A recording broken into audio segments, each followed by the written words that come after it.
Şah İsmayıl 7 tərəfdarı ilə bərabər yola çıxmış və hərəkata başlamışdı.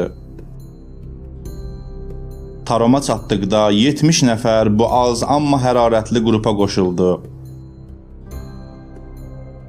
Şah İsmayılın Taromda qarşılanmasından o qədər də keçməmişdi ki, Tarom hakimi 700 nəfərlik ordusu ilə onların üzərlərinə hücum çəkdi.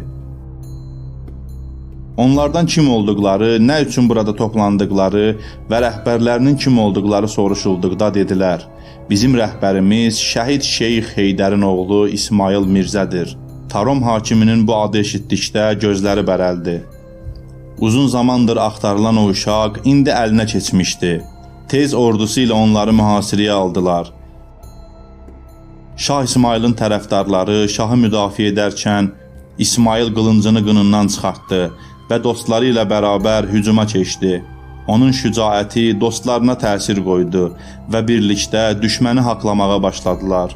Amma son zərbəni Şah İsmayıl vurdu. Tarom hakiminə vurduğu zərbə onun canını aldı. Rəhbərlərinin cəsədini görən əskərlər isə qaçmağa üz tutdular.